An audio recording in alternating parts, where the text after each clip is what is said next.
Just like the street lights lit this town, like a fire in a blaze, gotta burn it down. Can't be afraid to leave this out.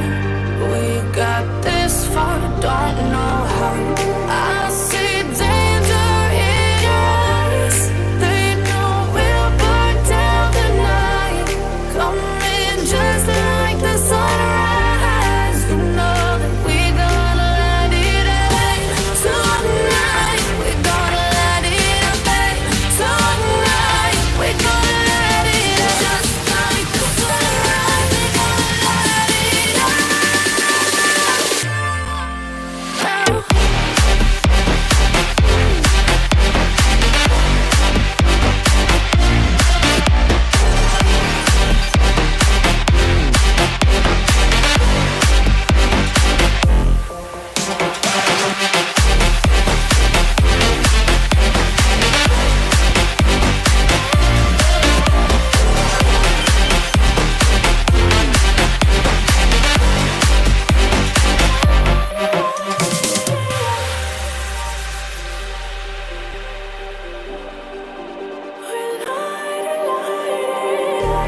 Just like a spark that's breaking out. Can't make a stop, can't turn back now. We know that there's no room for doubt. No, we can't turn back now. I see danger in your eyes. They know we'll burn down the night. Coming just like the sunrise. You know that we're gonna light it up tonight. We're gonna light it up tonight. We're gonna light it up just like the sunrise. We're gonna light it up now.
Hello, everyone. Happy Tuesday. I should probably stop saying the day of the week and the start of the stream because I have news. We now have a 24/7 stream going. It's all the hot topics in random order.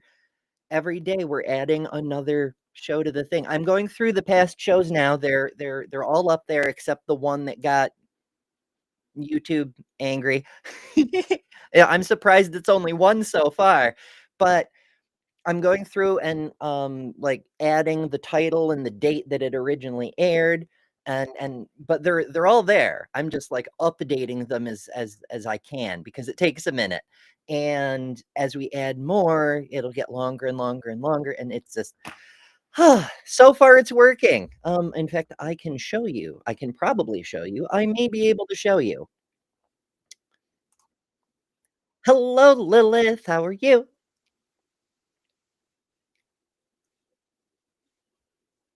You're very quiet. Or am I very quiet? It must be you very quiet. Let me try to Can you hear me now? There you are. Hooray. Yes. Hello. Adventures in Broadcasting. I was just so yes, I'm doing too much at once, folks, as per usual. So here's the 24/7 stream. So I mean, hopefully people found the right stream because now there's two live streams called Hot Topic going at the same time. But yeah, it's up there, and this particular show because it's the first 24 hours, so I've been keeping an eye on it. And this particular show, I started with no camera. I was just not here. But our technical glitches keep it real. It's live broadcasting. What else would you do?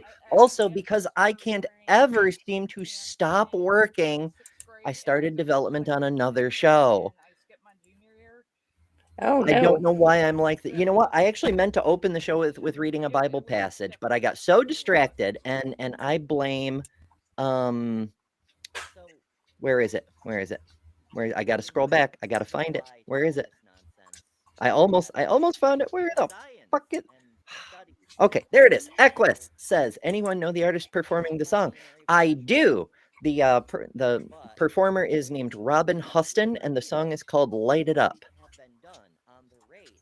Hell yeah. I have to know that because every single show I have to send YouTube the license information because they just won't save it. So I get a copyright ping, I send them the information, and then they remove the copyright ping. Oh, it's fun, but I am trying to really figure like out what's that going on song. with my camera. So hello everyone. It's lovely to see you all. Goodness, I am so freaking kerfuffled. I mean, when am I not, right? But yeah, we're doing some heavy topics today. I am starting with some light tangents first. Hello, Ryan. Good to see you. Jackie. Hello. Geo Sam, rocking out, loving the show. Yay. Yeah, there's a lot going on later today. Maya is doing the 4chan 101 class that she does over on her channel. I'll probably be joining because I can't not be on camera ever, apparently. So I don't know when the new show's gonna I'm gonna reboot starting. real quick. I will be right back. Okay. Yeah, I don't know for sure when it's going to be starting. I've been building the assets for it, but between processing the live stream, I'm like, focus on the shows you have, Ember. Make sure they all work, and then we can mess around with adding new stuff. But yes, I did want to start with a Bible verse. I had to change my outfit 4 times before the show because of today's topic. I kept putting on stuff, and I'm like, nope, you look too frivolous or too happy. You can't do a show about slavery and look happy. The fuck, Ember. So I'm like, this is. I'm blue. Damn it, Amber, stop it. Okay. Commandment 10. Oh, here, I have to hold it up so people can see that I'm not doing the presidential thing. Commandment 10. You shall not covet your neighbor's house, nor shall you covet your neighbor's wife, nor his male or female slave, nor his ox or his donkey, or any other property that belongs to him. Wives and Slaves, the good book. Today's show is less about wives and more about slaves. Specifically, Jesus. It turns out that whole Jesus saves thing that people have been saying for decades, they spelled it wrong. It's Jesus slaves. Alas. So, yeah. Equus says, Ember, do you know what a workaholic is? Asking for a friend. I know people keep saying, Ember, don't burn out. I mean, that's why I have my name, because I burned out before. I know how it is, but like, I don't know. Partly it's the money situation, because this is my only source of income right now, and I'm trying to keep the lights on and afford food and things. And so I'm like, produce more content, grow the channel as fast as you can, do everything you can to both entertain and make the world better, and hopefully get step 3 profit, whatever, something underpants. I don't know. But I don't know. Also because I don't have another job, I don't have all that much else that requires my time. I exercise when I can. I try to take care of myself, but like, anyway, I'm driving people off with my troubles. So let's talk about slavery instead. Ryan says, "You look romantic today, Ember." Actually, it's interestingly enough, I meant to do my makeup an entirely different way, and then I saw your makeup this morning, Ryan, and I was like, "You know what? I'm gonna I mean, it's not as bright, but I'm like, I'm gonna try for something like that." And so if I look good, it's your fault. Oh goodness. Oh goodness. All right. There's probably more. I should like make a checklist of things I have to run down. So hello everyone. Subscribe if you're new. Lovely to see you. Hit like, do all the things. Yay, let's go. Okay, so today we hit one more thing. One more thing that only came up during the damn show is Ryan had an idea about making smokable Bibles, right? Like Bibles where the pages could be used as smoking paper without like hurting you or whatever. And I did a quick Google search and I found Smoke and Scrolls. It's a rolling paper company where they turn Bible passages into rolling papers, and then 50% of the profits go to organizations helping women in queer communities, like the Trevor Project, the National Center for Transgender Equality, Black Women's Health Imperative. Like, and it's so cool. I don't know. I'm tickled. And so that's sort of some good news to start out our day, I suppose. Something like that. Okay, so my brain is all over the damn place. Okay, so this is, well, you know what? I'll just let it speak for itself. It was called, The Jesus of Lubeck. Now that hit me hard. Given that I was raised in a Christian setting, I was struck by the fact that this evil trade, this where you ship people out of their continents, you wrench them out of their environment, you shove them into the boat, chain them down, you sail them across the oceans onto these plantations where they're often worked to death systematically. Yeah, turns out the first ship that didn't just, I mean, there were lots of ships that took slaves across the Atlantic, but the first ship that was specifically for that purpose, the first slave ship, was named Jesus of Lubeck, apparently. Religion is surprisingly tightly tied to the slave trade. I mean, we talk in the present about how there were Christians pro-abolition and Christians pro-slavery on both sides of every one of these conflicts. It's not just the Civil War in the United States, but in every country, there were people quoting the Bible at each other on both sides of whether or not to have slavery. Well, only the Christian countries, to be fair. But yeah, religion played a surprisingly impactful role. Lilith is being Katy Perry did today. You're in and you're out, you're up and you're down. See, you're up. I don't know what's going on. And you're but okay. I think I got it fixed. Maybe we'll find out. And it is scaring Dr. Kip away. No, I think it's scaring Dr. Kip away because he knows that if he goes on my stream, I'm probably going to be there. That's at 2 p.m., usually 2 p.m. Eastern time. So there will be a brief break between shows, which is good because I need to, have food so I can take my medicine and whatnot. But, it just... Oh, I'm determined to be there today. It should be interesting. Anyway, I keep tangenting. It's almost like people come here for the tangents or something. or something.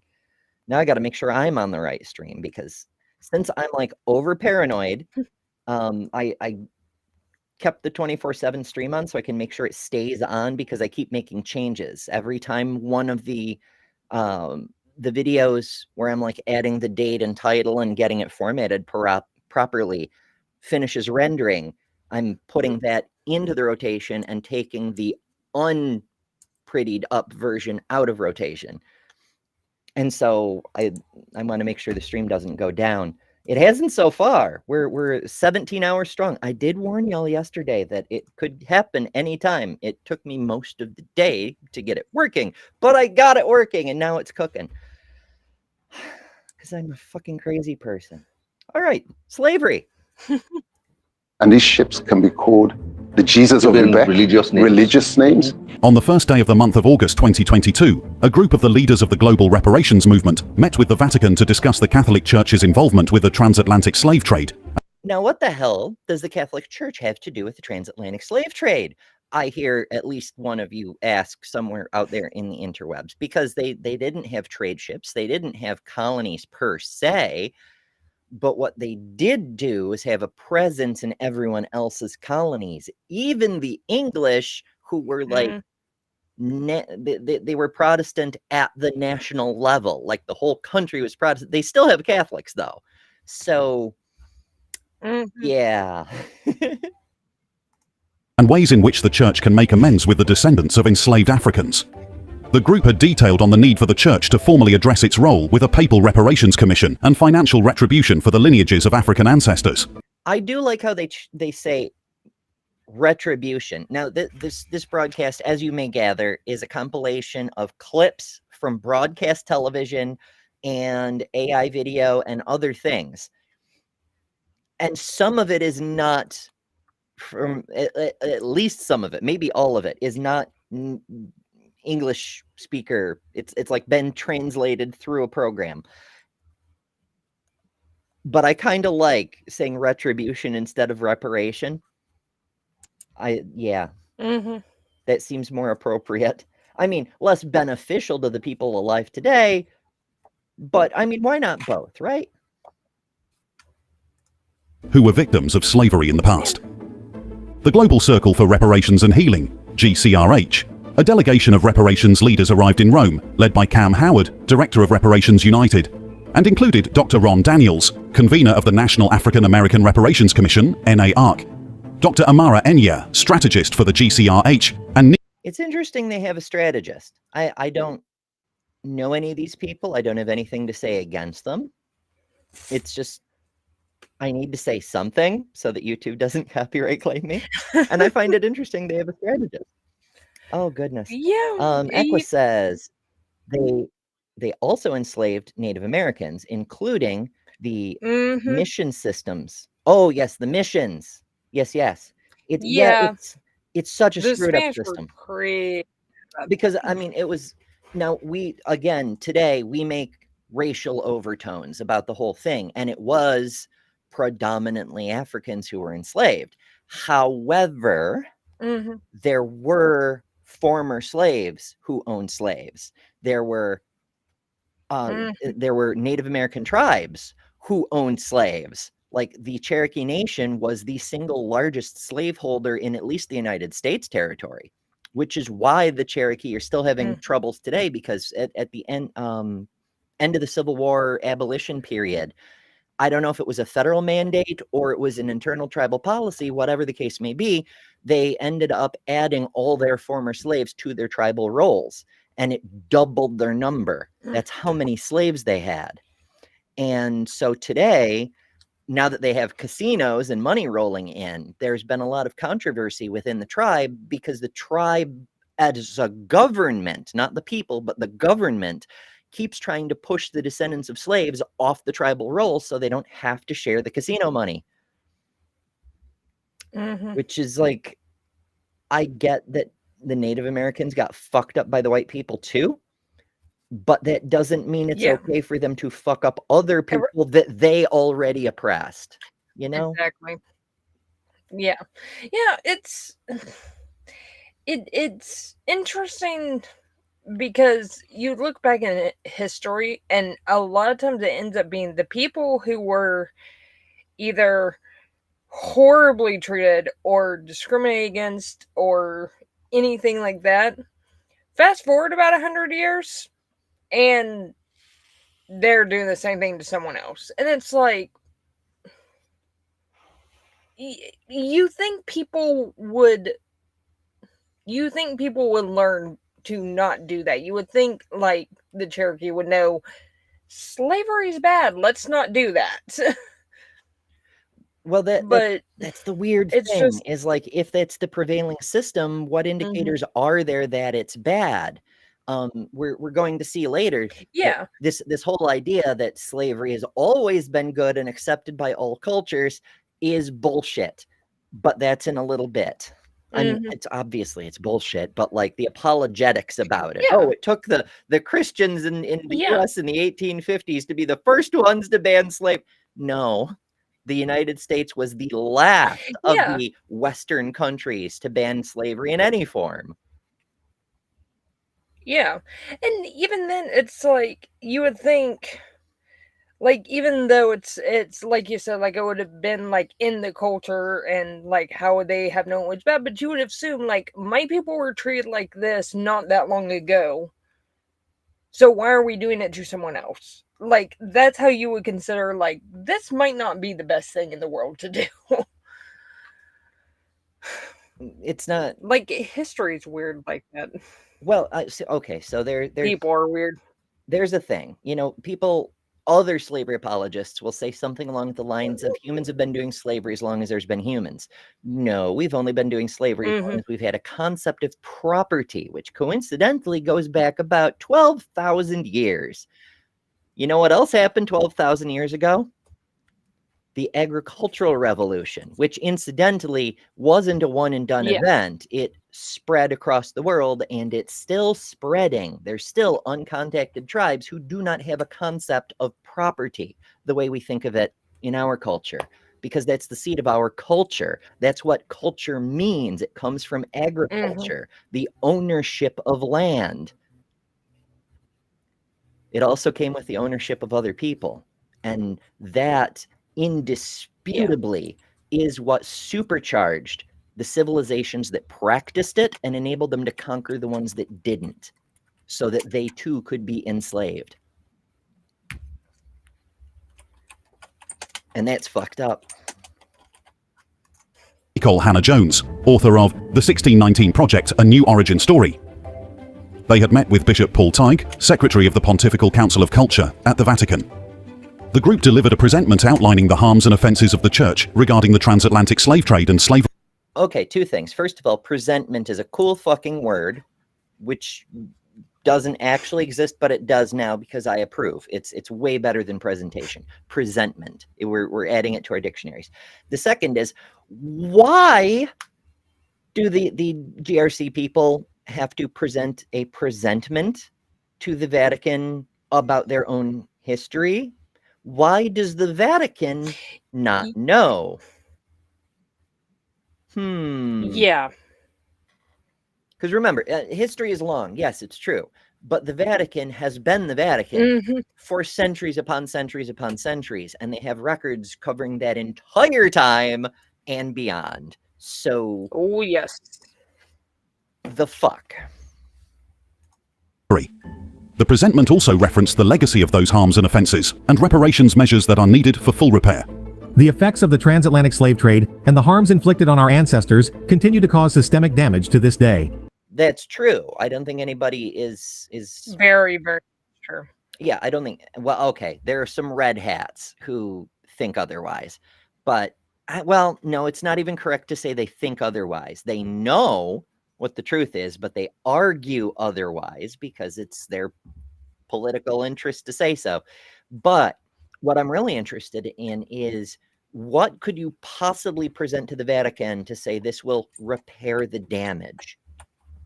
I mean, you can make things better today for the live people who are left, but how can you possibly repair the damage? Yeah. Yeah. Thus said Cam. honestly, I don't think there is a way to like repair the damage from that, because it was so systemic for so long. But Yeah, it's wild. yeah. Ryan dropped us the link to the Internet Archive. Ryan's got a whole bunch of Internet Archive links, and that seems to go to it's I don't know why it's not telling me. A book from the School of Theology at Claremont.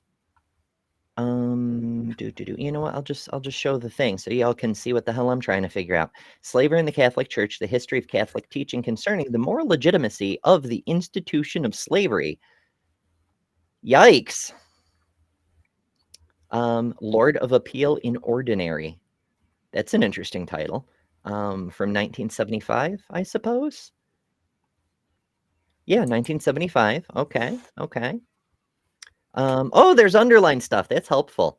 This is a Wilberforce quote, so of course it's going to be abolitionist.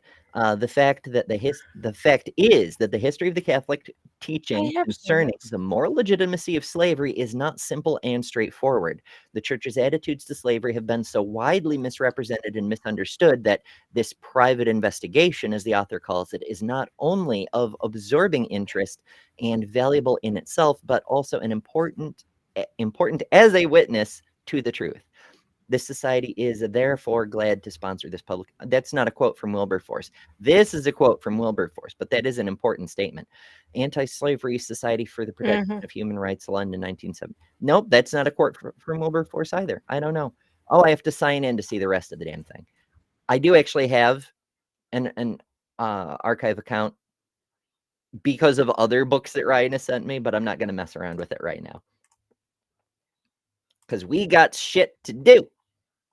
Shit, I lost which window I'm in. There we go. Oh my. Howard, Director of Reparations United, who is co-convener of the GCRH. The Catholic Church has admitted that it played a role in the transatlantic slave trade, and the purpose of our meeting was to provide a roadmap to allow us to move forward toward true reparatory justice. Okay, so that is an interesting one, because again, what does it mean to have true reparatory justice? It sounds to me like there's this will within the Vatican to pay a fee or cover a fine or something like that, and then just mark the invoice paid so they never have to deal with it again, despite the fact that nothing they could pay will ever fix the damage. They can make it suck less for the people still alive, but they can't undo what was done. Yeah. And it's one thing that a lot of people don't. I'm actually kind of surprised at how many, but if you don't know how bad slavery was in the US, then you really haven't studied it. It is so much worse than is even like genuine, like generally, there we go, generally covered in even like college level, like American history classes. Unless you really get into it, it's so much worse. Oh, you're talking critical race theory. The wokeness, and it's such a weird thing that they call it woke, because what's the alternative? Being asleep? Holy shit. It's fucking crazy. I can't help it. I'm a historian by trade, so we're so desensitized to the entailments of slavery. Like, we get a little bit of a culture shock that historical trauma, our ancestors did fucking what now in second or third grade, so that by the time we're adults, we're like, yeah, slavery, no big deal. Which is why there have to be movies like Roots, for example, miniseries from years and years ago, where it's made visceral, where it's brought to life and made real. Or when we tell people stories, we can't just summarize. Like, Kunta Kinte was an African man who was taken to the Americas and was forced to become a Christian. Like, it doesn't emotionally connect because of desensitization. Yeah, it's very, very toned down unless you purposely go looking for it. it just, and I mean, that's not the only thing with history that's like that. Like in my field, it's the same way that I'll talk to people about like the stuff I say, and they're like, "Are you serious?" I'm like, "Yes, it really was that bad." They're like, "There's no way." I'm like, "No, it really was. They just don't teach it like that." Mhm. So Yeah, it's. I'm thinking of a conversation I had the first time I took a bus into New York City, which was weird because I was like in New York City, but I couldn't go wander around New York City because I had to catch the next bus. And so I was just sitting on a bench waiting, and this black man sat next to me, and he just started grumbling something about reparations. I don't know what the hell brought it on, and we got to talking, and he says, "You know what pisses me off is the white people say shit like, you don't have your own culture, you have to steal ours." Even though our ancestors' culture, he says, was torn away from us and Christianity forced on us, the English language forced on us. But it's our fault. We don't know yeah, our own history. But here's the thing, my family, he says, knows our ancestry back to the 16 fucking hundreds. You people don't know who your own great grandparents are. true. Yeah. Because there's records of slaves and shit and who was sold to who and so forth. Mm-hmm. So who doesn't know what Yeah. about culture now? Focus now will be on continued conversations to move the work forward to ensure repair becomes a reality. During the meeting, Bishop Tigges suggested that the moment is ripe for the presentment to be seriously considered by the church under the guidance. That's, I mean, it's promising for their effort, but it's also so fucked up. The moment is Yeah. right. We couldn't hear you until now. And possibly only right now, because when we get a new pope and the US gets a new president and there's other prime ministers in Europe, it just may not be politically possible to hear you. Sort of like now, because this video is from a couple of years ago, obviously. Of Pope Francis. He cited Pope Francis's encyclical Fratelli Tutti as evidence of the pontiff's commitment to explore issues of justice, equality, and reconciliation. Bishop. What is a Fratelli Tutti? My apologies. I'm a dumb American. I don't speak. He is. I want to say he's a bishop in Africa, if I remember correctly. I'm not entirely sure. It is think a so. book by Pope Francis. Oh. Who am I thinking of? October 3rd, 2020. Oh, another thing. I just remembered that I was going to freaking start at the beginning of the show. Oh, I'm made of tangents today because I really should make a checklist for my freaking openings. Rapture Day. Yes, we did that already, but it turns out, according to the sages on TikTok, somebody miscalculated. So today is the real Rapture Day. So Christians who may be watching, if Jesus forgot you last time and he's come back again, he's made a special trip just for you, and he still doesn't take you, maybe it's time to accept the fact you got the religion fucking wrong. Just throwing that out there. But someone who's getting things very, very right is Stop the Stupidity, who tithed 5 emberships to the Church of Ember. Oh, I shouldn't phrase it that way. That sounds really egotistical. I mean, well, fuck it. Maya's a goddess and has a fucking cult. I can do whatever I want. Thank you. Oh no, I was thinking of. By the way, sorry, I was thinking of the I think South African Bishop Desmond Tutu. That's who I was thinking of. Ah, I see. I guess it sounds kind of similar. Yeah, I haven't slept very much, so I'm slightly loopy. I know the feeling. I meant to get some sleep yesterday, and then I just kept working on things, and then it was morning. Like, damn it. I'm trying to put emojis in the chat, and the chat keeps resetting, which is rude. What can you do? Anyway, those went to come on screen. Come on screen. I reset the screen as I'm about to. I got to stop doing that. Those went to Counter Apologetics, NARA, Hunter Biden's Laptops, Dr. J, Tinker Phil, Bryce Vinning, Supercritical Snake. I think that's everybody. So congratulations, folks. I would normally put emojis in the chat, but YouTube is just not going to let me today. But do enjoy all the fun custom emojis as well as the other perks like all the member exclusive content, members live streams, which there's one happening tomorrow, in fact. So if you want in on that, it's a really good time to become an Ember member. Ha ha ha. at the spark level or higher anyway, because the match is only 99 cents a month. It's a great way to support the channel if you don't have much cash, and you get to play with the emojis. That's the only thing at the match level. If all you want is the emojis, that's the level for you. But if you want to do the live stream, the exclusive content, all that other stuff, spark and higher. But yes, which I highly recommend. I appreciate. Yay. Yay, yay, yay. I also appreciate everyone else posting emojis since I can't, apparently. Oh my goodness, we broke it. All right, let's continue on. Tige agreed to share the presentment to leaders within the church and offered suggestions for initiating a process for moving forward with talks. When talking about slavery, particularly the transatlantic slave trade and its after effects, there are certain institutions that directly benefited and continue to reap those benefits. Dr. Ron Daniels. Yes. I mean, we could be a bit more specific, like say the churches and not just the Catholic Church.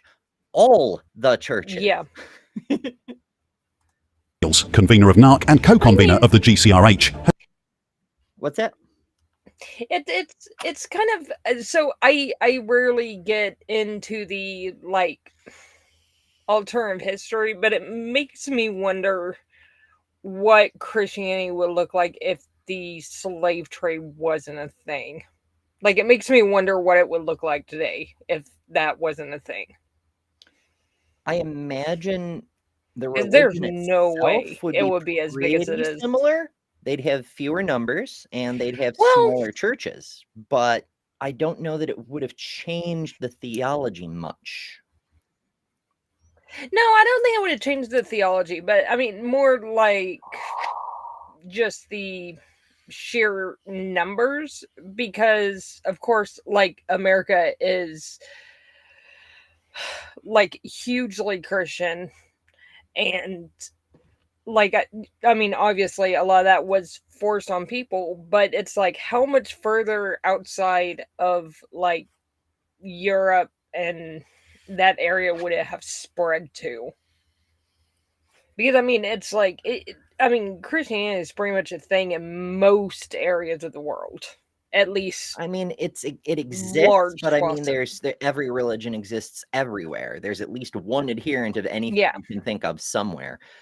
Christianity is largely, actually, it's kind of African at the moment. Like, there are a lot of Christians in the Western Hemisphere, but they're barely a majority in the US, probably a little bit better in Brazil, but a lot of those people are what Dawkins calls cultural Christians. They're Christians because they think that's the societal default, not because they actually believe the thing. Europe is even more secular. Australia is even more secular. Yeah. It's and India has gone hard back into Hinduism and Buddhism and stuff. There are still Christians there, of course, but like, as far as serious numbers of Christians, it's like half of there's Jews there too. And that's about it. India has everything. Yeah. Yeah, it's the non-Muslim half of Africa. And even that is decreasing in numbers as atheism, secularism, humanism, non-theistic humanism rises, and people are choosing to try to reconstruct their ancestors' religion that were wiped out by the missionaries. I mean, not even necessarily like straight religious belief, but like just culturally too, because like Christianity is such a big deal in our, like, especially our American culture. Like, I don't know how you could exist in American culture and not know at least a decent amount about Christianity, whether you believe in it or not, or whether you grew up with it or not, just because it is so ubiquitous, especially, and this is especially here because I live in Texas and I'm right in the middle of the Bible Belt. So, I mean, we have a law passed now that we have the 10 Commandments in classrooms. Mhm. So, Yeah, Christianity forces itself on but everyone. yeah, it makes me wonder what it would look like. Yeah, it just makes me wonder what the culture would look like if if the slave trade wasn't a thing and it wasn't spread that way as much as it was. I mean, well, that's sort of It's an interesting thought, at least. it's an evolutionary thing, right? Because like there's Jews don't Mhm. proselytize. The original, I mean, they will kill everyone who isn't a member of them and take their land, but they won't try to force convert everyone around them the way Christians and Muslims do.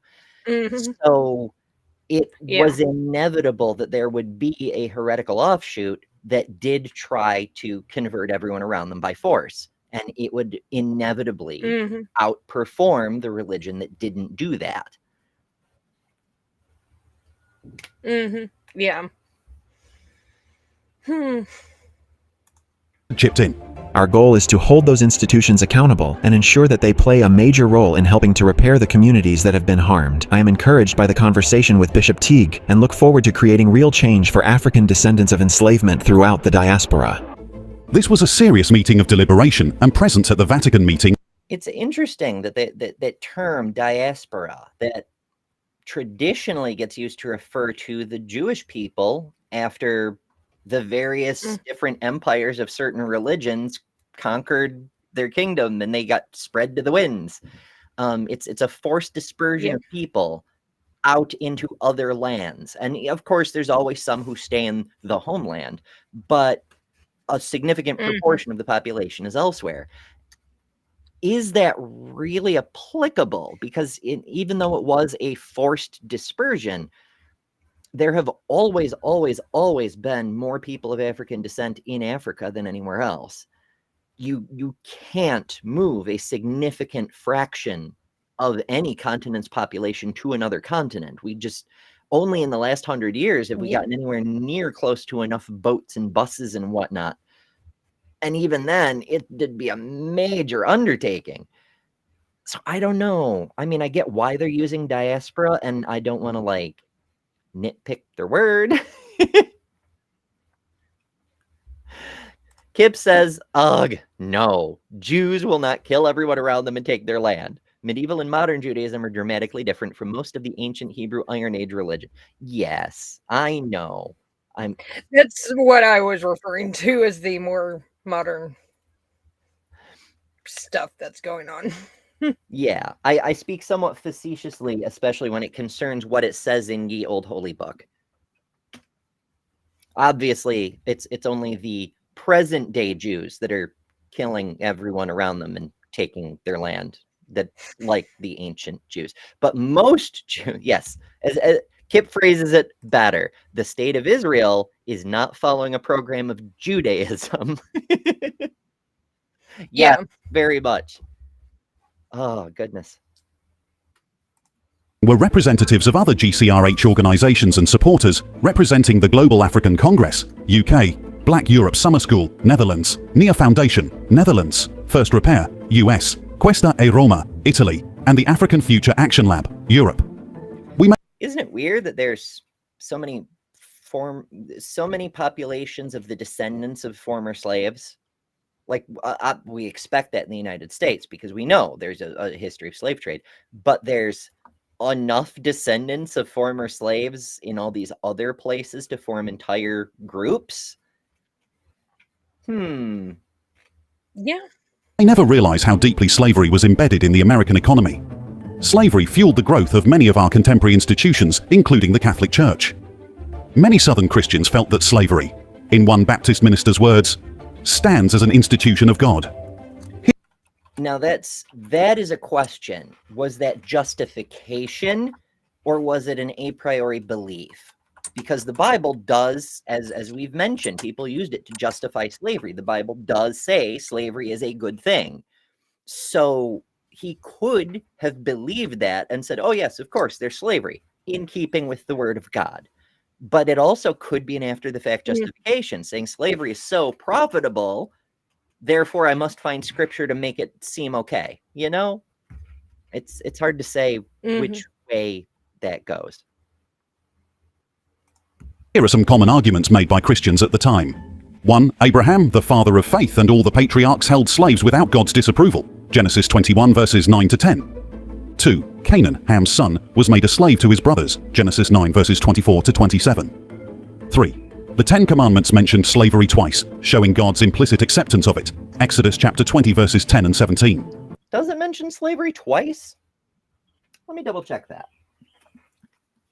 I mean, obviously it does mention it. I just read a passage that I meant to read at the beginning of the show. 10 and 17. Oh, this text is so small. Where the hell is 10? Okay. Nope, that's a footnote. Okay, and 8, 9, 11. Is there no 10 in my copy? Okay, there it is. But the seventh day is a Sabbath to the Lord your God. On it you shall not do any work, neither you, nor your son or daughter, nor your male or female slaves, nor your animals. Don't let your animals work on the Sabbath, nor any foreigner residing in your towns. Who's enforcing the no working clause? Because enforcement sounds like work. Okay, but the question is can dogs chase squirrels on the Sabbath? Or is that considered work? That seems like more of a hobby for a doggo.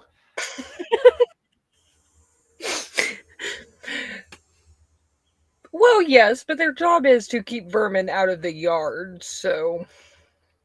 I mean, what do we mean by work? Because, like, I mean, yes, I understand that there's this whole Hebrew tradition. Like, there's, for example, I've mentioned it before, but, you know, every video, somebody's first video, there is a wire running all the way around New York City. And the reason there is a wire is because of the Sabbath rule.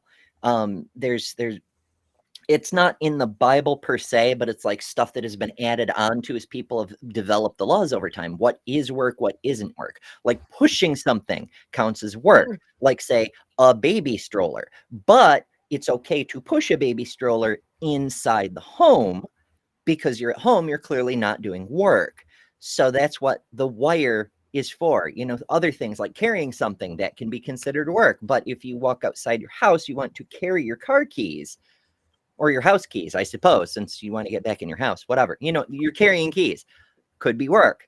So to solve this problem of effectively keeping modern-day Jews homebound on the Sabbath, they would like set up a perimeter around a civilized area, like a city, and declare it like the greater home. Right? So the home rules count as long as you're within the bounds of the barrier. And over time, they made it a simpler and simpler barrier. And at present, they're using a wire. So there's a wire running around New York City to make the perimeter. And they take it somewhat seriously. There's, I forget the name of the group, but there's a group of people who check the entire wire running the entire perimeter of New York City. And it's not just New York. That's just one of the most big examples.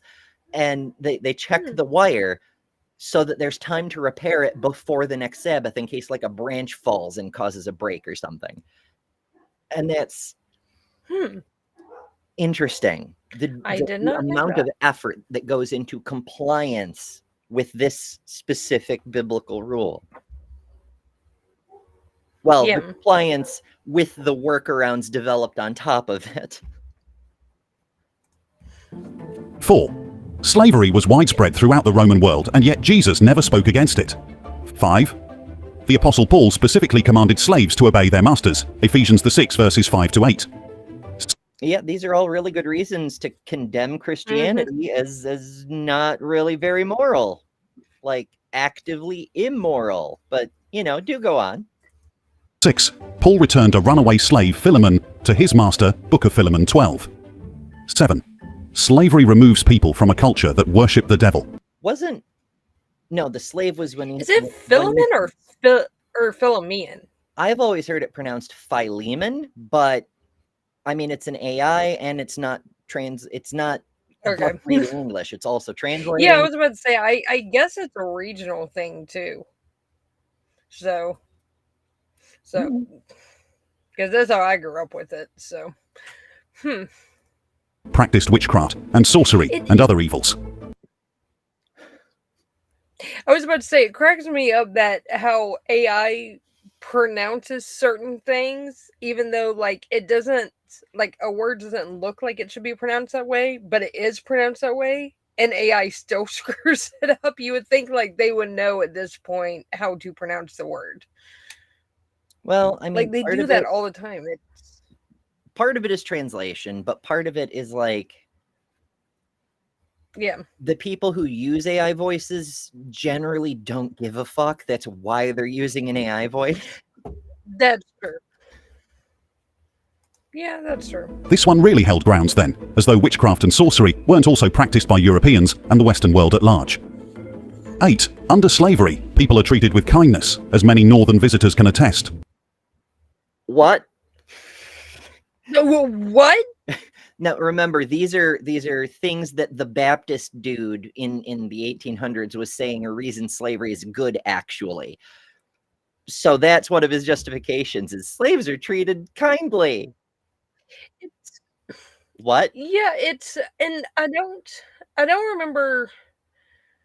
It might have been both of them, but it was either Kip or Josh Bowen that made I'm pretty sure it's both of them, but they both made the argument of like, just because the law says something doesn't mean that's how it was in reality. So it's like, even like biblical slavery, like we don't really have a super clear picture of what it actually looked like, because all we have is like the laws from it of what they were supposed to do, not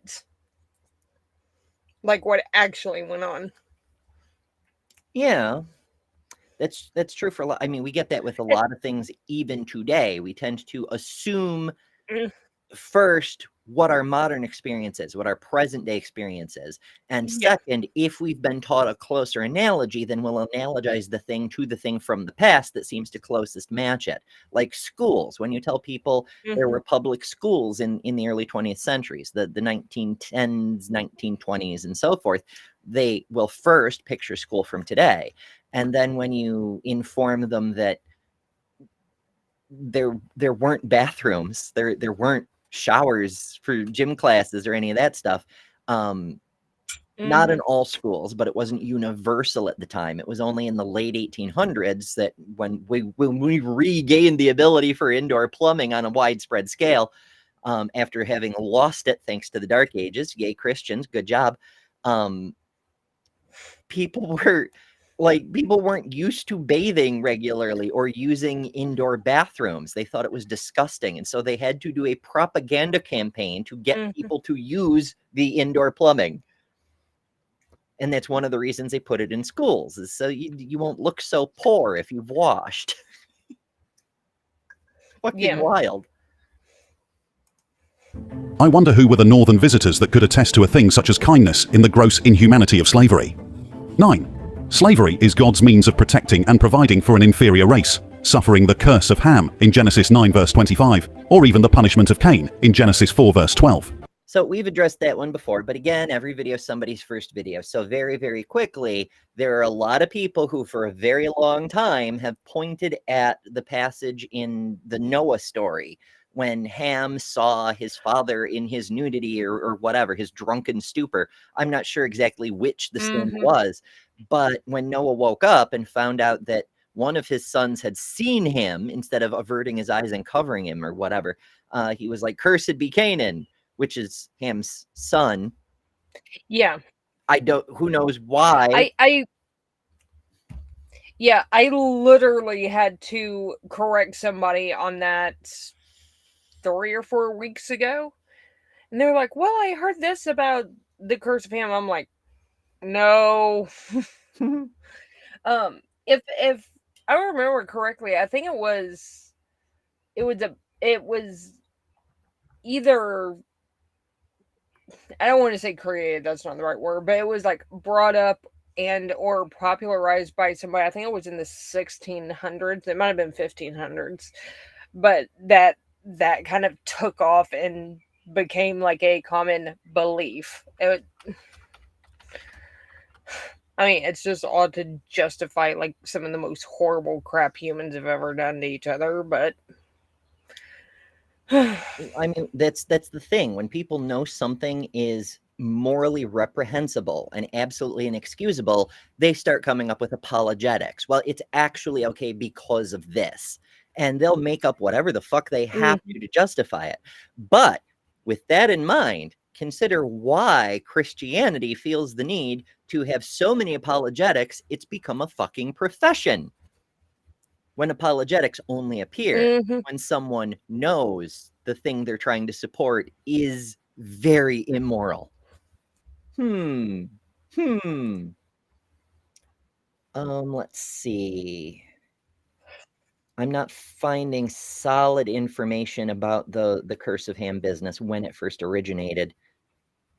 It's not that important, but yeah, it's been an apologetic for a while. Other people have gone with the Curse of Cain, which is why the narrator is bringing up that one. They're saying, "Oh, that was Cain's curse," except that doesn't really match with the story because Cain was to be shunned by everyone but harmed by none, and the slave populations were done great harm, so that doesn't really track.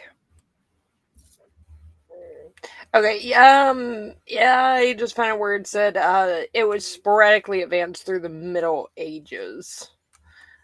But I remember when I looked at it when I was talking to this person that it really started gaining traction in the 1600s.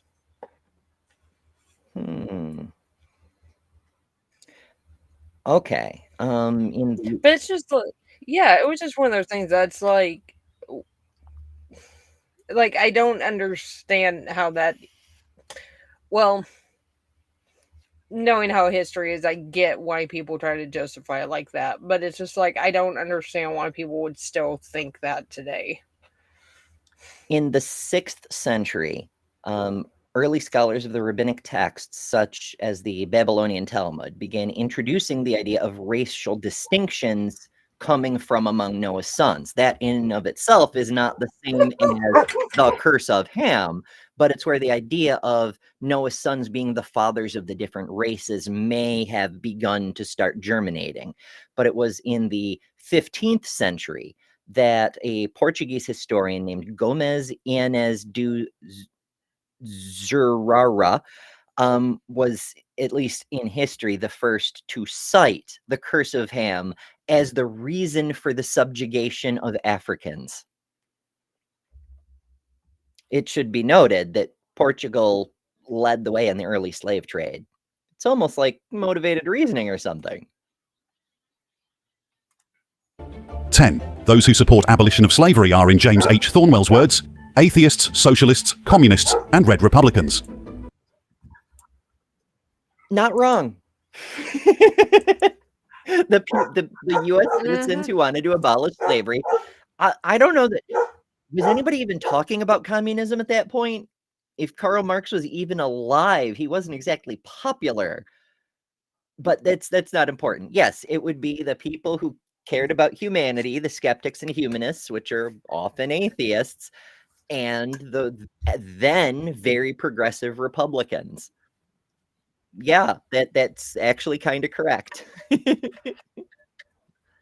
This could just go on and on, taking one's mind into a labyrinth of confusion and sorrow. Many of us view the Catholic Church as a northern church, but the Catholic Church established its foothold in the South and relied on plantations and slave labor to help finance the livelihoods of its priests and nuns and to support its schools.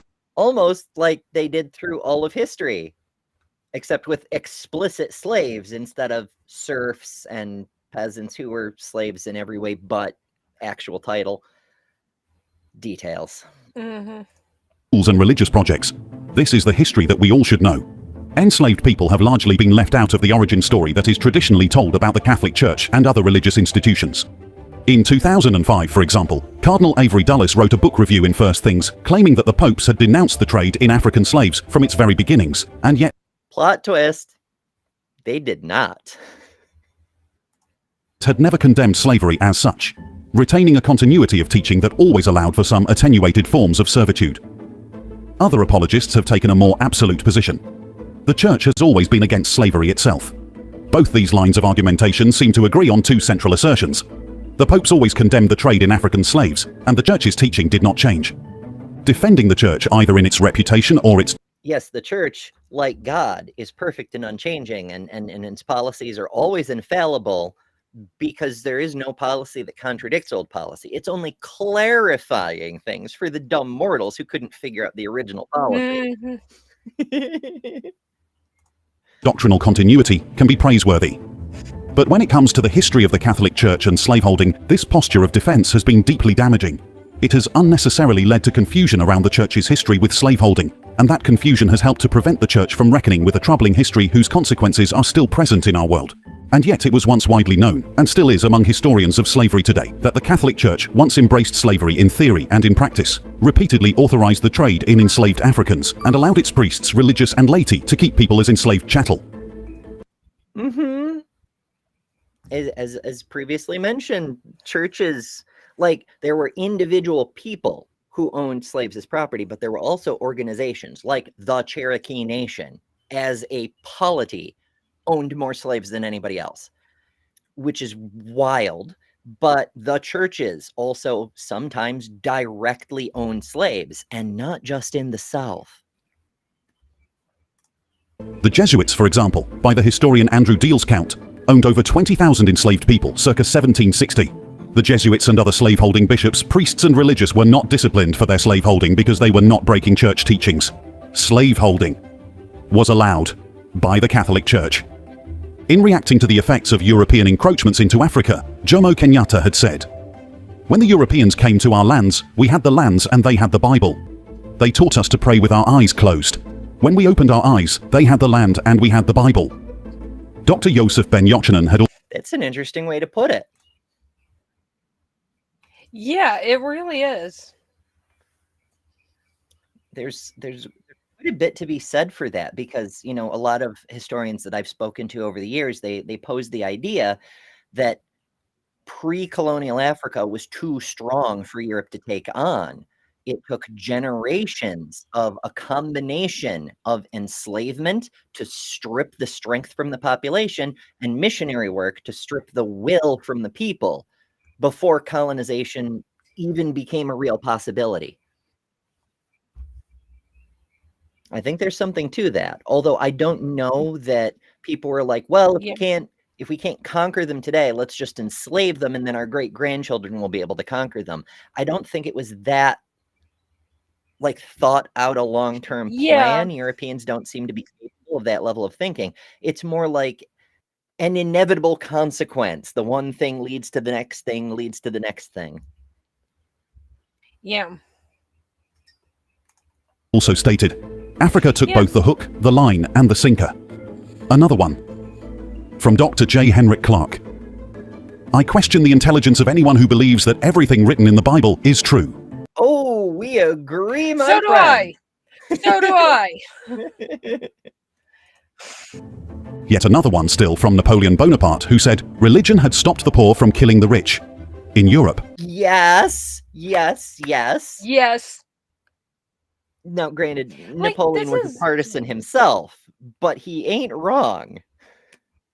Yeah. Like, that's the whole point. A lot of people don't seem to realize, and this goes way beyond the slavery discussion, but the effective enslavement of everyone under the religion's umbrella, not to the same degree as the chattel slaves who were direct owned property, but the recontextualization of what it means to be in the culture. It's when culture changed from being this concept of owning property to the narrative of the people. And that's where religion really comes in, because in order to have a narrative for your people, what you might call a cultural identity, you have to have a story for them to be in. That's what the narrative is. And to have a story for them to be in, you need the parts of a story. You need your beginning, your where you are Mm. now, and where you are going. And so the Bible, not just the Bible, other religions can do this too, but Christianity was the tool that was most readily available to the people doing it at the time. They took the creation myth. They took Genesis. They said, how did things come to be this way? Well, in the beginning, God farted over the waters and revealed some land, and then he built a dome over it to keep the land dry. You know, all the whole fucking works. And then stuff happened, lots of generations of begots, and ta-da, here we are today. To summarize. And so here we are today, where now you need the relationship between you and the power, because you have to have the power to keep the story on track. Otherwise, people are free to do whatever the fuck they want, and we can't have that. So God is always watching. He hates you because you're full of sin and you're wicked and whatnot. But good news, it's not all bad. It's not all bad. If you do what we say, then his son will forgive you for what you've done. Yeah. And if you do that, then we get into the future. When judgment day comes, you'll get to go into the paradise. If you don't do it, eternity being tortured. I mean, wouldn't it be silly to just not do as we say? And that, again, any religion is capable of that kind of metastasis, but with Christianity, it was done very intentionally. Augustine played a big role in this sort of thing. He was a master of rhetoric, and he used his knowledge of controlling people's behavior to supercharge early Christianity and make it not just able to hold power today and, you know, conquer people and whatnot, but to create this kind of overarching narrative of civilization that would outlast empires. Ryan says it was a queef. Yahweh queefed and gave birth to the earth. That's where the dust came from that Adam was made of. I always wondered, where did the dust come from, right? It's a very minor question in the greater scheme of all the other questions. But like, if the whole world was water and God had just moved the water to reveal the dry land, where did the dust come from? Like, either it was wet sand, or you need the rock to break down some to make there be some dust. So why is there dust? There was just water there, you know? Yeah. Oh my god. No, Ryan just posted in the chat. That made me laugh. The queef of life. Hell yeah. Hell yeah. Hey, it's the best creation story I've heard yet, as opposed to this is one thing, and slight tangent, but we're here for the tangents. It's like you have all these people that are young earth creationists or like believe some version of the Genesis event. But here's the thing. The actual way that the universe, like how everything in the universe got the way it is through like the Big Bang and supernovas, I think that honestly is the way more interesting one. And the awesome thing about it is it has the benefit of it actually being true. To the best of our ability to discern, for sure. Yeah. True. Yeah, like that's a huge caveat. But yeah, but it's like, it's so much more interesting. And it's just like, to literally think that we are all quite literally stardust is like the coolest thing ever. Like, every atom in our body that is not hydrogen or helium is stardust. How cool is that? Even some of the helium. Tangent. But yeah, it's pretty neat. I was just thinking of like, when I was a teenager, I tried to work my way back by following the evolutionary threads across the world's religions, work my way back to the original religion. And I didn't quite get there, but I got kind of close. And I wound up having a vision, and I drafted my own creation story, and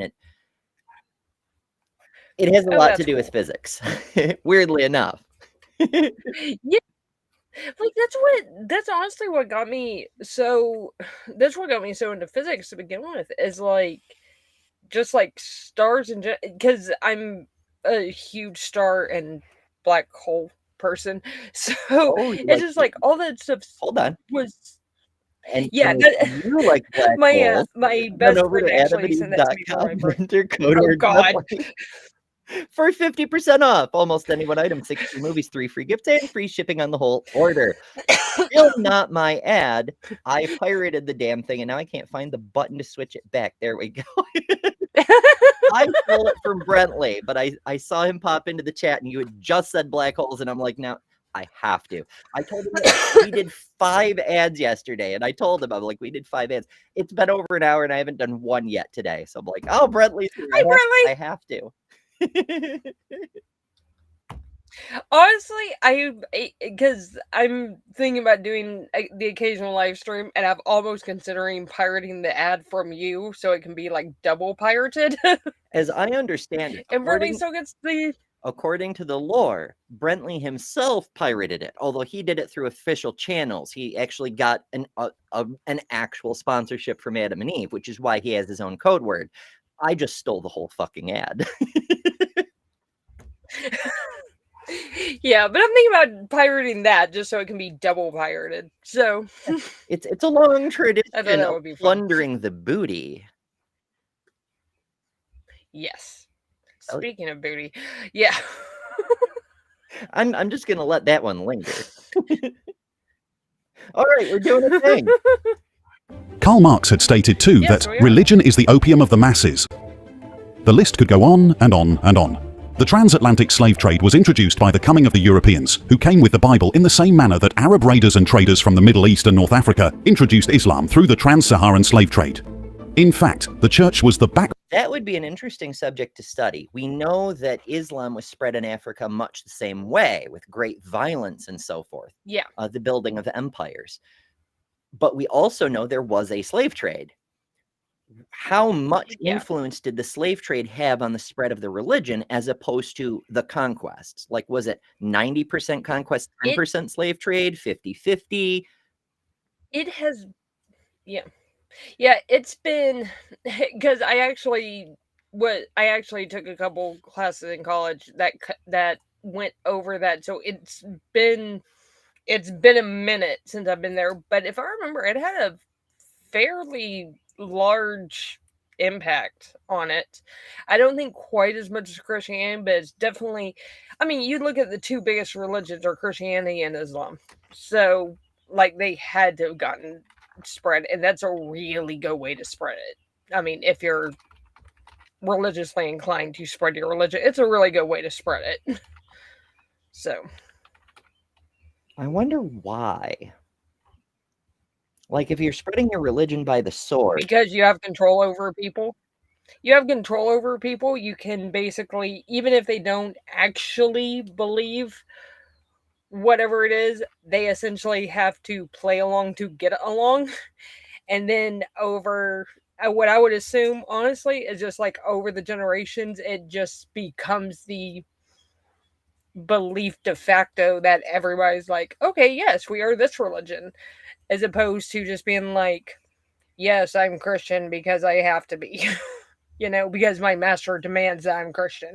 Well, as opposed to turning it around, I wonder if it's a useful tool for the conquerors rather than spreading the religion through the slavery. They use the religion to spread the slavery. Like the whole slaves obey the masters. I don't know what the equivalent verses might be in Islam, but something along those lines. Like, be a happy, obedient servant of God and also your master, that sort of thing. Yeah. I mean, I can see that. I can see that, especially being how it was at the beginning, but I can also see how it kind of just slowly morphed into being the legitimate religion as opposed to we're doing this to help conquer X, Y. Like, religion in general is weird, and it's got like so many facets to it. There's a reason there's this whole religious studies thing and how it's affected civilizations throughout history. So I also wonder if slavery might have an impact on the way religion itself works. Because, like, going back to Judaism, the I would, ancient Hebrews, I would say, apparently, based on the evidence from archaeology that shows the Exodus never happened, it seems almost like there's a slavery fan fiction kink going on. Like, oh, we're all slaves. Our ancestors were enslaved. You know, does it make people more holy to have suffered? Perhaps. I don't know. Now we're crossing, you know, history, anthropology, archaeology, yeah. cultures, and psychology. It's adventure. Hey, that's what we do, though. Mhm. Bone of the slave trade, historians had pointed out. In other words, most of the slave traders and slave ship captains were very good Christians. For example, Sir John Hawkins, the first slave ship captain to bring African slaves to the Americas, was a religious man who insisted that his Well, it's debated whether he was the first to bring slaves to What the you mean by Americas. good Christian? Like, okay, so Hawkins, he was. There's a lot about Hawkins. This man has entire volumes of history written about him. He participated in the battle against the Spanish Armada. He's related to Sir Francis Drake. He's the inspiration for one of the characters in Treasure Island. Young Jim Hawkins was supposedly, yeah, it's not important. There's a lot. He's recorded as being the first Englishman to intentionally bring slaves to the Western Hemisphere. But that's a lot of qualifiers. And also, our records, our English records, can't tell if, you know, Portuguese, who were already very active enslaving the Brazilians, weren't already importing African slaves into Brazil, for example. So there's a lot on top of that. crew serve God daily and love one another. His ship, ironically called the good ship Jesus, left the shores of his native England for Africa in October 1562. Yes, you heard right. The first British slave ship to reach the Americas was called the Good Jesus. We're gonna bring salvation and a heavenly future for someone, not you, but someone. Yeah. What has come to be referred to as the good ship Jesus was in fact the Jesus of Lubeck, a 700-ton ship purchased by King Henry the White from the Hanseatic League, a merchant. I love the translation, King Henry the White instead of King Henry the Eighth. I mean, it's not wrong, but Yeah. he's King Henry the White.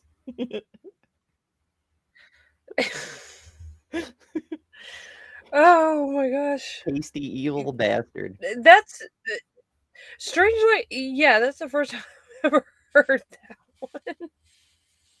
Ay, ay, ay. Kip says, in Yee. ancient Israelite religion, the Hebrews were the slaves of Yahweh, who was attacking Pharaoh for essentially stealing his slaves. Within Christianity, Christians are said to be slaves of Christ. I've heard that one from Christians. Mhm. I've also heard the apologetics that we're all slaves. You can either be a slave to God or you're automatically a slave to the dark powers or whatever the case may be. And so, you know, you get to choose who your slave master is, but you have no choice about Mhm. you just are a slave. But that's an interesting take And that the ancient Hebrews were like, no, Yeah. no, we're the slaves of Yahweh, and Yahweh's big mad because you've stolen his slaves. and if you would like to see the best book ever on ancient Israelite religions, go pick it up. Oh, it's that book again. If only I could read Yeah, the name. If only I knew the title. Alas. It's honestly like, and I know I promote the crap out of it. It's honestly like my favorite book. I'm on my third read through of it at this point That's pretty cool. But I mean, But I'm as a you know, I love doing random plugs for people in the community because it's building community is one of the main things I'm trying to do. And if you love random plugs, head on over to adamandeve.com. That is the best fucking transition because I say it in every show. Like every time we start dropping random plugs, it's just right there. yeah. Alliance between the cities of Hamburg and Lübeck in Germany. 20 years after its purchase, the ship, in disrepair, was lent to Sir John Hawkins by Queen Elizabeth. John Hawkins had the dubious distinction Lent to John Hawkins of becoming the first slave ship captain to bring Africans to the Americas. He was granted permission from Queen Elizabeth for his first voyage in 1562. He was allowed to carry Africans to the Americas with their own free consent, and he with their own free consent. That's what the Queen said to him, according to the story. Bets on how well that goes. Kip says, but aren't you curious, Ember? I am very curious. I am always curious about many, many, many things, but that's for a different website. agreed to this condition. Hawkins had a reputation for being a religious man who required his crew to serve God daily and to love one another. Sir Francis Drake, a cousin to Hawkins, accompanied Hawkins on this voyage and a subsequent others. Drake, too, was A subsequent others. I love AIs. They're so fun. himself devoutly religious. Services were held on board twice a day. In this very voyage, off the coast of Africa near Sierra Leone, Hawkins captured 300 to 500 slaves, mostly by plundering Portuguese ships, but also There we go. The Portuguese had all the slaves, and he just took their slaves. through violence and subterfuge, promising Africans free land and riches in the new And he took them by promising them land and riches. So he's technically keeping the word of his agreement with Queen Elizabeth to only bring them by their free consent by lying to them. Is that free consent, do you imagine? world. He sold most of the slaves in what is now known as the Dominican Republic. He returned home with a profit and ships laden with ivory, hides and sugar. Thus had begun the slave trade. On his return to England, Queen Elizabeth had grown very furious at Hawkins, charging that his endeavour was detestable and would The Queen was big mad. The endeavor was detestable. She knew it was wrong. He had disobeyed her. He had done something morally inexcusable. An absolute moral horror. What did she do about it? Let's find out. call down vengeance from heaven upon the undertakers. When Elizabeth became fully aware, however, of the profits to be made, she had joined in partnership with Hawkins and provided him with the Jesus of Lübeck, aka the good ship Jesus. Oh, as soon as she realized It's there were profits always to be about money. made, morality went right out the Always fucking about money. window, and she got squarely behind him with royal support for the endeavor. Oh, well, if there's money involved, fuck people. Mhm. Fuck ethics. Like, I've This never- was detestable a moment ago, but now there's money to be made. Oh, well, that changes everything. Yay, capitalism. Mm. Yeah, in Jesus' name, no less. The ship is literally fucking called Jesus. Yeah.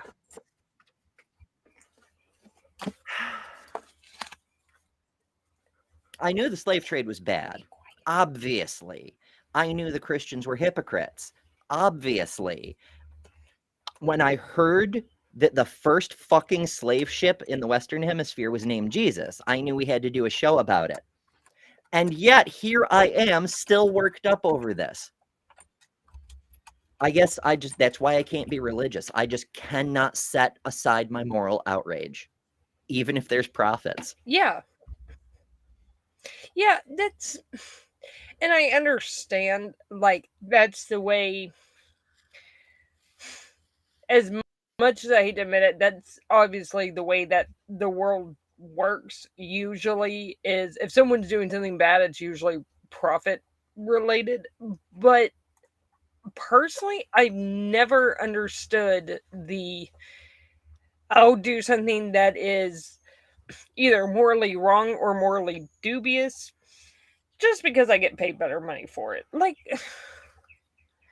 how can you live with yourself in that situation? Like, I mean, I've been it in drives me morally dubious crazy. situations.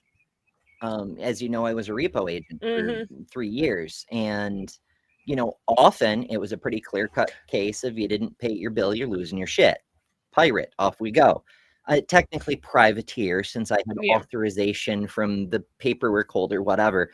But there were some cases where there was, like, a divorce, Yeah. and the finances were fucked because of the divorce and the lawyers, and the bank account was frozen until the court decided who got what, and working mother Yeah. couldn't make her payment for whatever reason, and Yeah. the car's in her ex-husband's name, or whatever the case may be, and Yeah. what do you do? Because then it's Yeah. not like a matter of profit, it's a matter of your job. Yeah, and I mean, yeah, I can understand that, but I mean, I guess the people who I'm more referring to are the people where it is a very clear cut of you do not have to do this. You do not have to do this to save your job. The only reason you're doing it is because it makes you more money. Like, Well, that's another thing, and one of the reasons that those were such tricky situations, because I was paid a salary. I didn't make yeah, more when I returned with more units. yeah, So, yeah, you know, yeah. But it's like it. Yeah, I'm trying to think of it. Like, I keep wanting to go back to the example that pops in my head the second I think about it, and it's not the best example in the world, but like politicians who are just like complete assholes, and they're there because it's a steady job. They will say whatever they have to do to get elected, no matter how shitty it is, and whether or not they actually have like a, I don't want to say a moral conundrum about, but they're like, maybe this isn't the best thing to do, but fuck it, I've got a regular job. I rather keep my job. And but it's more of something where it is very clear cut, not a like, well, this is kind of a borderline case, but where it's like very like exotic animal trafficking, for instance. Like people who sell tigers. the kings of tigers, you Like, might I've say. got a little bit of a problem. Yeah, like I've got a little bit of a problem with that, and there's no reason to do that other than sheer profit. Like, there's just not. Leave the tigers in the wild, people. It seems safer. I get that. It's so fucked up. It's just serving rich people's ego, really, because there's apologetics for it. They're like, oh, Exactly. these are borderline endangered species. By distributing them more widely, we're protecting them, and other bullshit like that. But really, it's just because rich people want something fancier than the other rich person they know has. Yeah. I mean, there have been I mean, yeah, there's a very large difference between, I think, people who do it for private collections and because they want like exotic pets versus people who are actually trying to do the conservation part of it. There's a big cat sanctuary here in North Texas where they literally will take these animals that were originally like someone's exotic pets, like illegal exotic pets, and these animals can't be released back in the wild because they will pretty much immediately die because they don't know how to hunt, they don't know how to do, or they know how to hunt instinctually, but they don't have their skills honed. But they do everything they can to try and keep them in a natural ish environment. But yeah, like, you don't sell exotic animals to rich people because it makes you money. That's like just a shitty thing to do. It's also worth noting that that particular trade is not substantially different from some parts of the human trafficking industry, because while we don't have Yeah. slavery as much as we once did, there's still, well, as some some people put it, there's more people effectively enslaved today than there were in the 1860s. And a lot of them are, well, let's say bedroom servants, but it's partly utility, it's partly various sorts of deviancy, but partly exoticism. It's, Yeah. there's Americans who want to own the most beautiful Asian. My Asian is more pretty than your Asian. And that works the same way in other countries. Yeah. There's a whole lot of white girls who have been trafficked to the United Arab Emirates because the various rich bankers and whatnot want to have power over the white person. Yeah. And things along these lines all around the fucking world. It's the same sort of thing. It's, I have the exotic pet. Yeah. Yeah. Yeah, and I figured probably the exotic pet trade will probably be slightly more pleasant to talk about than the human trafficking part of it. Well, the reason I mentioned it is partly because it relates just more directly to slavery, but also because these human impulses, especially among the people who have way too much fucking money for their own good, tend to do this kind of shit. Yeah. And if they're willing to do it to animals, some subset of them are willing to do it to humans too. Yeah. Yeah. A later pretty much. slaving And expedition in it's also one of those things. What's that? It's also one of those things. If you're willing to do it to a human, then frankly, there's not many lines that you won't cross. So, it's almost like it's not possible to obtain absurd amounts of wealth without exploitation of other humans. And once you've crossed that line, you no longer care about exploiting humans for any other reason. Weird. Like, being that level of rich means you are inherently a bad person. How curious. 1567, consisting of 5 ships, and the Jesus of Lubeck met with resistance from the Spaniards at St. Juan de Loa in Mexico. Since the slave trade was illegal, Spanish colonists usually required a charade of force from British ships, after which they would buy slaves at a discount. And that's an interesting workaround. Remember, at the time, the slave trade in the Spanish territories was illegal, which is one of the reasons there wasn't a slave trade until Hawkins showed up in the Spanish territories. But just because the thing is illegal doesn't mean they're not going to do it anyway. They just need an excuse. Oh, well, we did it because they showed up with warships. And so to avoid trouble, we bought their slaves. So sorry. This time around, however, the Spaniards attacked the British ships and the Jesus of Lubeck, cumbersome and difficult to maneuver, was sunk and the crew slaughtered. And the slaves who were chained in the hold of the ship ascended directly to heaven.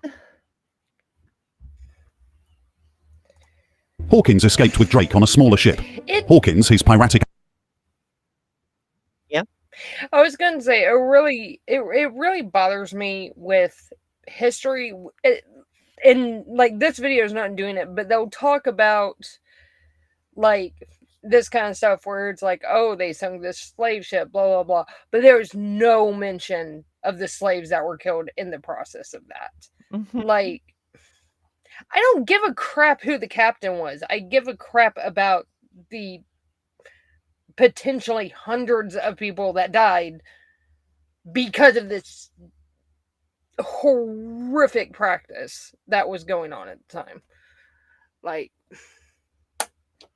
yeah, I mean, it's bad for the crew that they were slaughtered, but like, oh, boo-hoo. I'm sorry, like if they work on a slave ship, boo-hoo. Yeah, they knew what kind of ship they had signed yeah, up. it's like, just as a modern parallel, it's like people who voted for a certain person this past time around. It can be hard for me to find my sympathy sometimes. Because it's like, you knew exactly what you were doing. Or should have known. I would say at this point, 10 years in, yeah, you should have known, and if you didn't, that's not my problem. Ambitions dashed, returned to England and remained there in the service of the Queen. He gained distinction for his pivotal role in defeating the Spanish Armada and was knighted in 1588. He lost the That slave hat ship looked weird. that was loaned to him by the Queen, failed in his mission Yeah. to further enslave people so the Queen could make fuck tons of money. Not only was that completely overlooked, but they fucking knighted him. Mm-hmm. Granted, he was knighted for helping to defend against the Spanish Armada, but considering this incident, is it really surprising that there was a Spanish Armada in the first place? Now, in actuality, there were 3 Spanish Armadas. The Battle of 1588 is the most legendary, but Spain kept trying to invade England, and the English history makes it out like, oh, Spain was just conquering all willy-nilly, and England was next on their hit list, but the brave English resisted. Well, the brave English did resist successfully and quite heroically in some accounts, but there's reason the Spanish kept trying to attack the English, and this slave trade bullshit is part of that reason. The British Historian, brief tangent.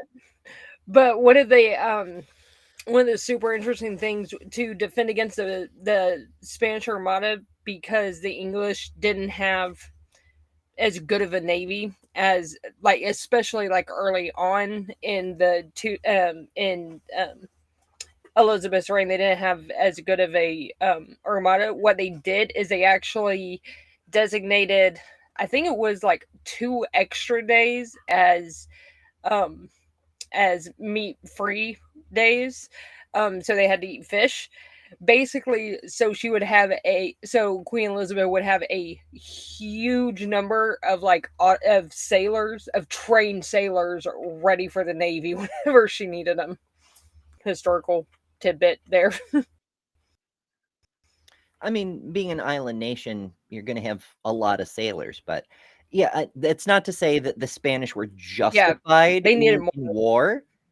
I mean, I No, really don't like war ever as an answer, but it's not like the English were completely innocent and didn't provoke the Spanish at all.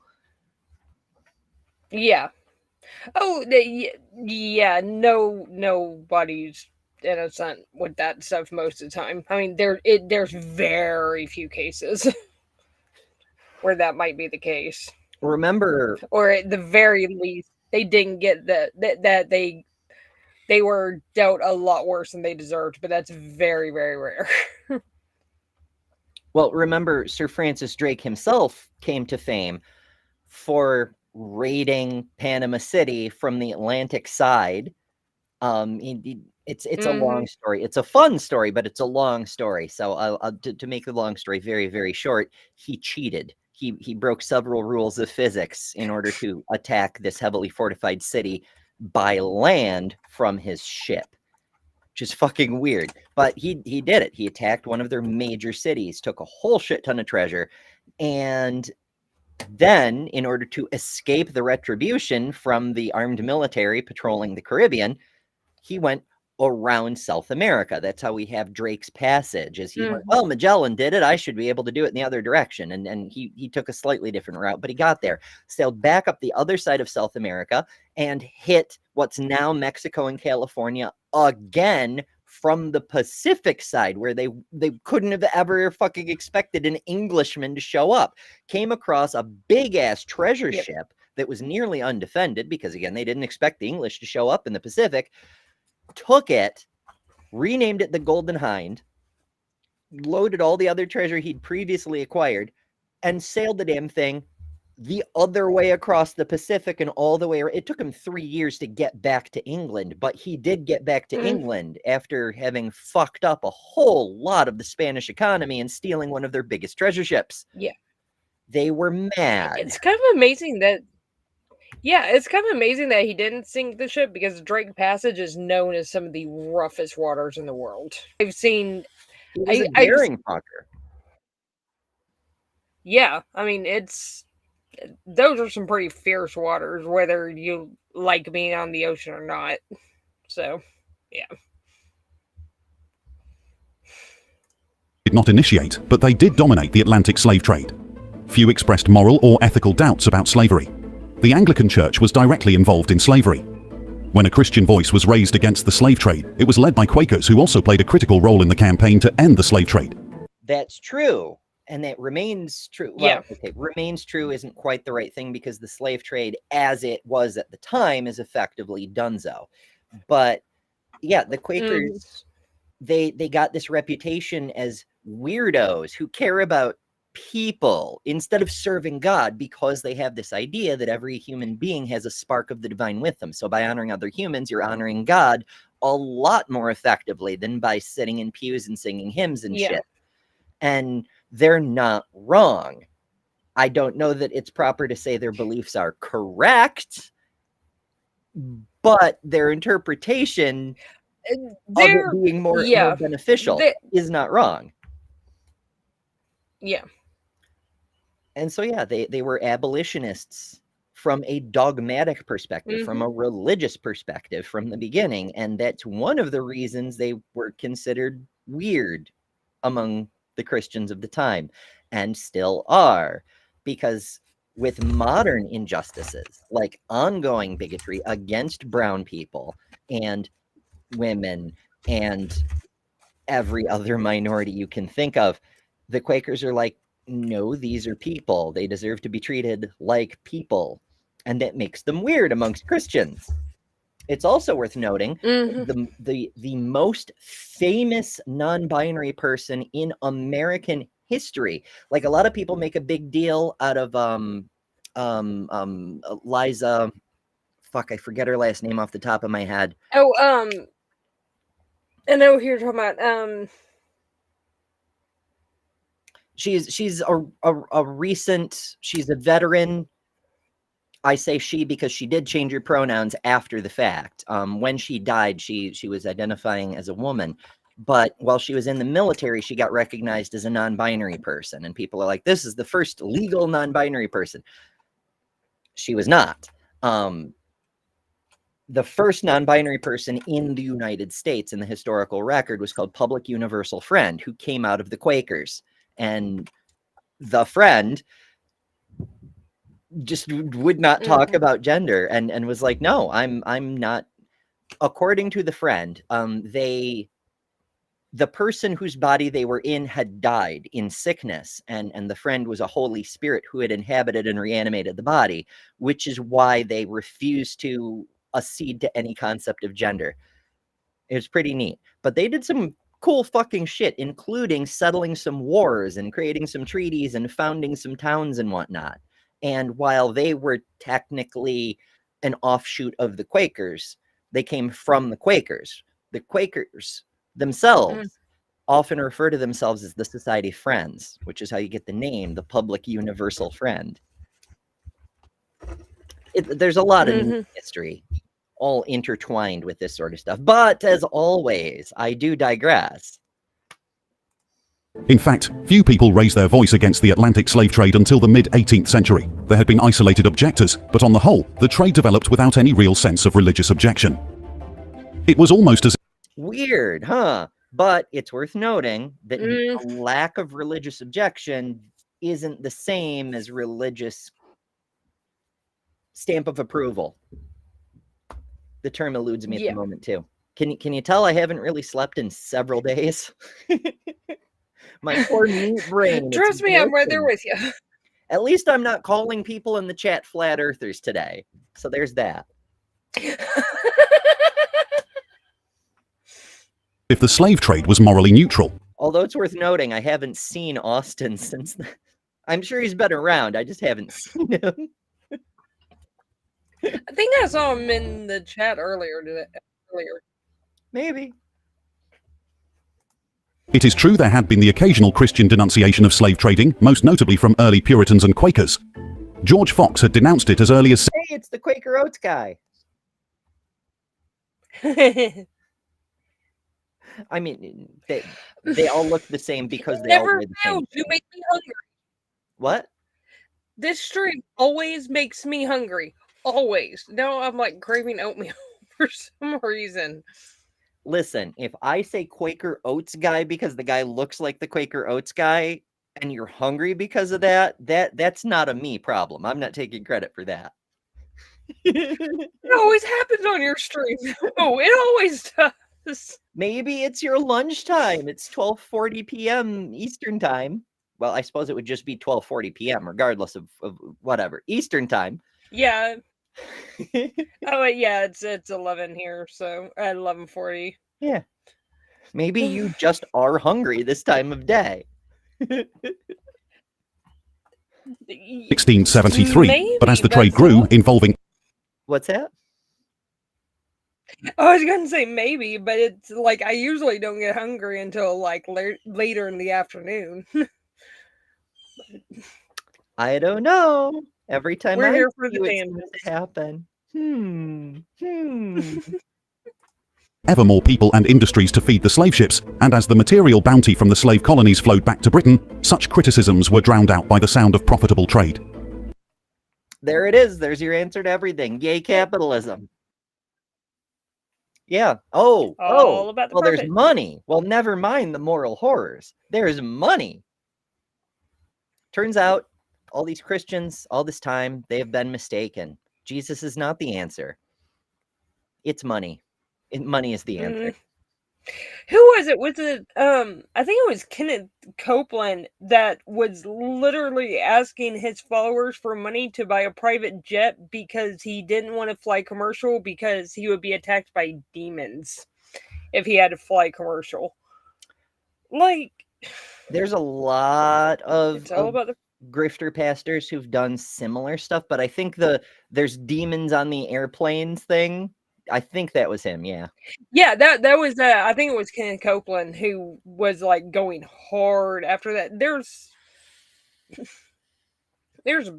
been quite a few. That's one thing I don't get about the prosperity gospel people, because it's been a thing now for like a couple decades. You would think people will realize it's bullshit by now. It is weird Because that like they're giving all their money to the church and they're not any better off. it is weird that they don't have even fake testimonials of I sent brother Kenneth my last 63 cents and couldn't afford medicine, and then Jesus appeared and gave me the winning lottery numbers. You know, like there's no testimonials of anyone's life ever getting better because they don't need it. People just keep sending money anyway with no results to show for it. It's part of the faith. You have to trust in Jesus, you know, that sort of thing. But like, it's weird that they can't produce anyone who ever benefited even by faking a story, you know? Fucking crazy. Yeah, Copeland was not the first. Copeland, in fact, Joe on the Kentucky Atheist, in his Scum of the Earth series, he shows videos with Copeland as an understudy to a previous pastor who was doing the same fucking thing. And it's been going on. It's related to the old Big Tent revival things from a century or two ago. Some of them went on to become faith healers. Some of them turned into prosperity gospel. There's a few different variations, but yeah, that's where it comes from, is, you know, just come and enjoy the sideshow. Yay, Jesus. But send money. Jesus doesn't want your prayers. He wants your dollars, my brothers and sisters. In the century before abolition in 1807, the British had shipped more than 3 million Africans to the plantations. The suffering of the Africans on the ships and plantations were undeniable, but raised barely a whisper. Indeed, godly men came to think of the trade as a simple fact of life. God-fearing men went about their godless business. George Whitefield, an evangelist in America, did not approve of slavery, but he nonetheless owned slaves. Weird how that works. Slavery's bad, but also check out my inventory of farm equipment. The young slave captain John Newton saw nothing odd as he put his rebellious Africans in the thumbscrews, before settling down to pray for a safe and profitable passage to the Americas. Newton came to regret his slaving past and is now more famous as a cleric and hymn writer than a slave trader, but his Of course he is. Why would he be famous as a slave trader? They were all doing it. Thank you, Holly. This is I don't wear this hat as often because now that I'm like broadcasting from the void, it's harder to see. But since I was wearing blue today, I thought since it already has the blue on it, I'd go with this one. But I do really like this hat. It's probably my second favorite. So thank you.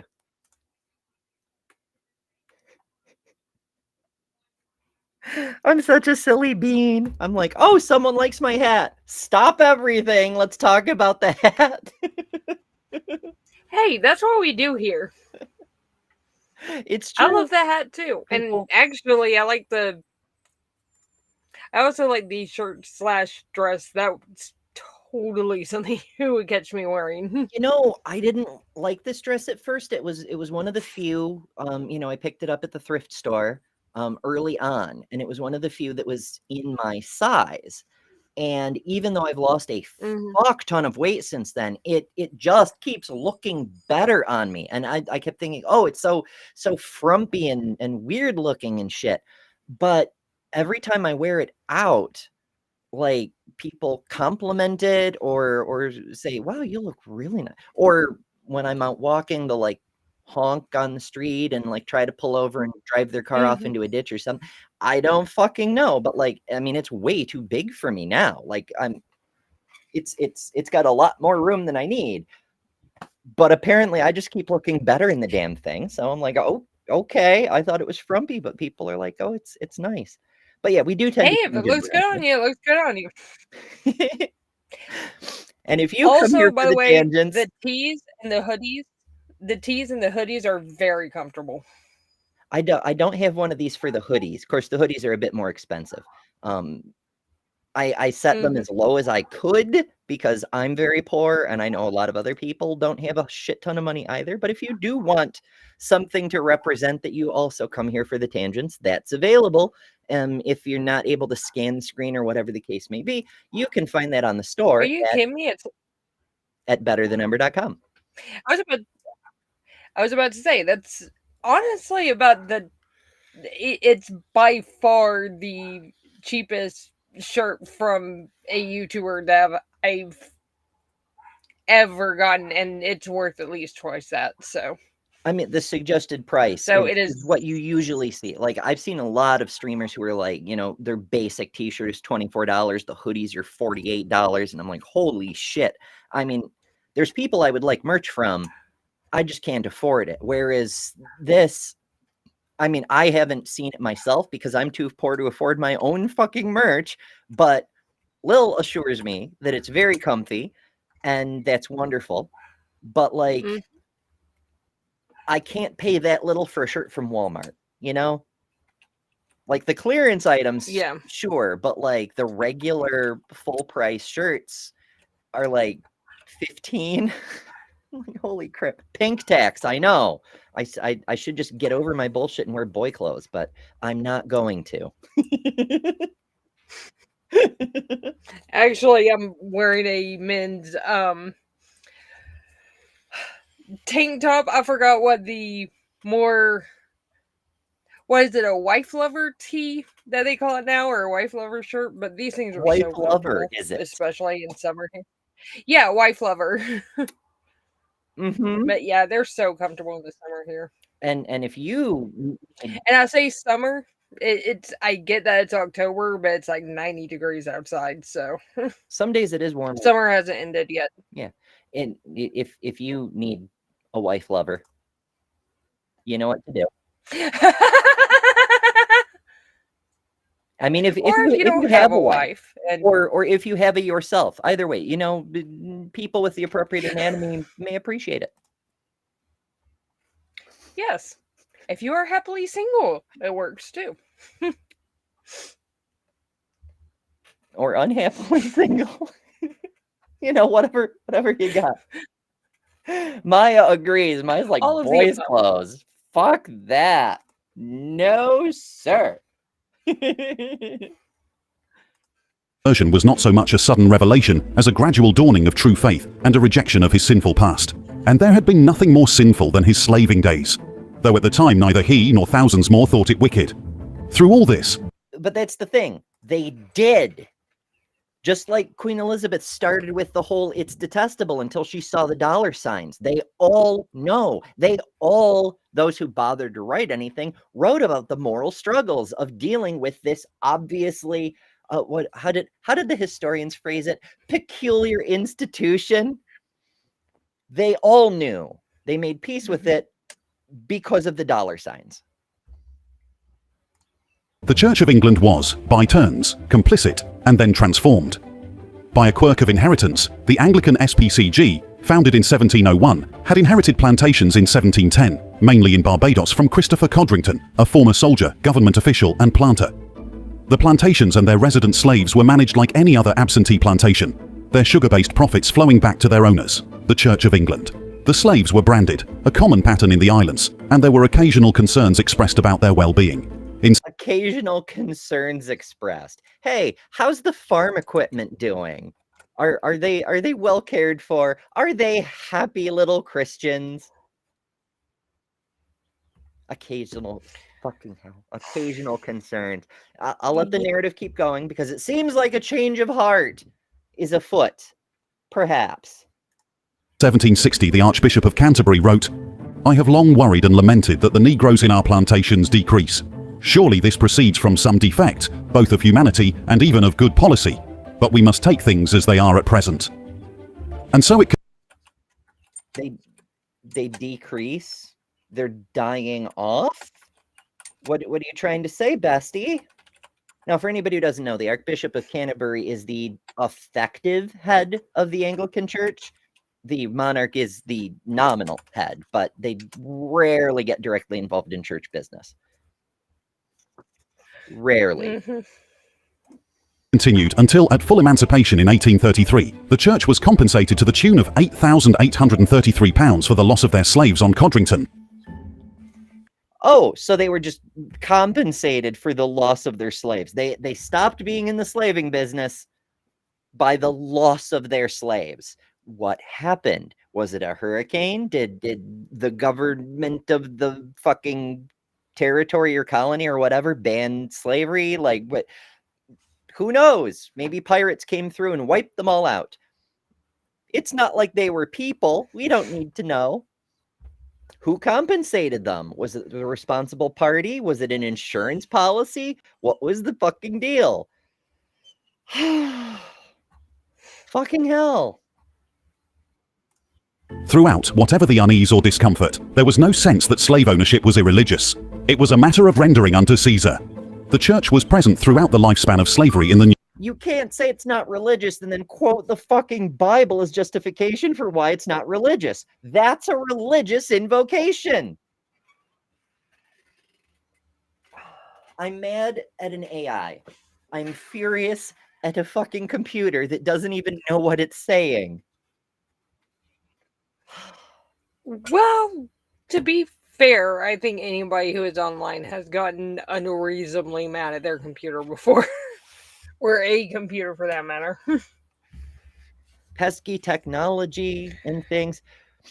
Reggie says, flexibility to pick up whatever works for the individual style, no matter who it's marketed towards, is nice. I agree. And in fact, that's one thing that I really enjoyed when I was taking shelter as a non-binary person, that I could technically wear whatever the fuck I want and no one could stop me. And while that's technically true now, I actually can wear whatever the fuck I want and no one can stop me.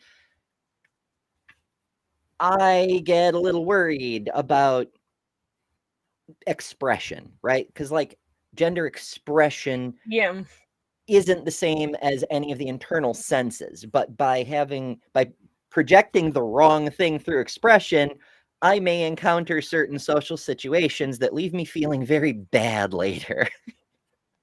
So, maybe I'll reach a point. I don't know. Maybe I'm already at the point and I just haven't made the actual step of doing it, because when I wear jeans, I don't get misgendered. Yeah. It just, I worry that I will be, even though, like, I don't know, the more tight-fitting my clothing, the more obvious my figure is, and while I don't have, like, ridiculous knockers at this point, I have no visible facial hair, ever. These are definitely there, Mm. and I have it's not where I'd like it to be yet, but it's definitely a figure. So, Yeah. maybe I could get away with it, and I'm just not at that place. But I also absolutely think you could. I think you could. Like, to be honest, other than that one time that I put on my mermaid dress on this stream, I do not remember the last time that I wore a skirt or a dress. I know a lot of people who don't, because they don't feel like it's not that I need to prove anything, it's that I feel the need to broadcast so people know how to address me properly without making me feel bad. And in some ways, so the other day I was at Walmart getting groceries because I'm very poor and get my groceries at Walmart. And I'm just walking along trying to avoid notice, do not perceive me. I know I'm a person who's constantly on camera online somewhere, but when I'm in person, I'm like, do not perceive me. And I happen to have my car keys. I always have my keys on a carabiner, and it happens to be a bright orange carabiner, whatever. It's usually clipped to my purse or in my pocket, but because I was wearing jeans, it was clipped to a belt loop. And this kid walking by goes, "Hey, ma'am, I love your carabiner." And I'm like, I've never had that happen before. Like, it's usually my hat or some article of clothing or something, which is nice that people are learning boundaries and they're complimenting a fashion choice rather than nice boobs. I have complicated feelings about that one too. But like, I've never had somebody compliment my freaking for my keys. I don't understand. But still, the point is, that's the kind of shit people notice when I'm just existing in public. Anyway, we're doing a thing. We are almost out of time for today. We're going to wrap up for a bit. Maya is on in about an hour, and that will be a fun stream on Tuesdays. Maya's been doing these stream of consciousness streams, which are like alt-right pipeline 101 type stuff. Should be fascinating, should be interesting. I'm going to go get some lunch and whatnot, but this stream will take you to the 24/7 replay, so you don't have to wait an hour. But I do hope you join us over at Maya's in an hour, because the 24/7 stream, it's great, and I hope you all enjoy.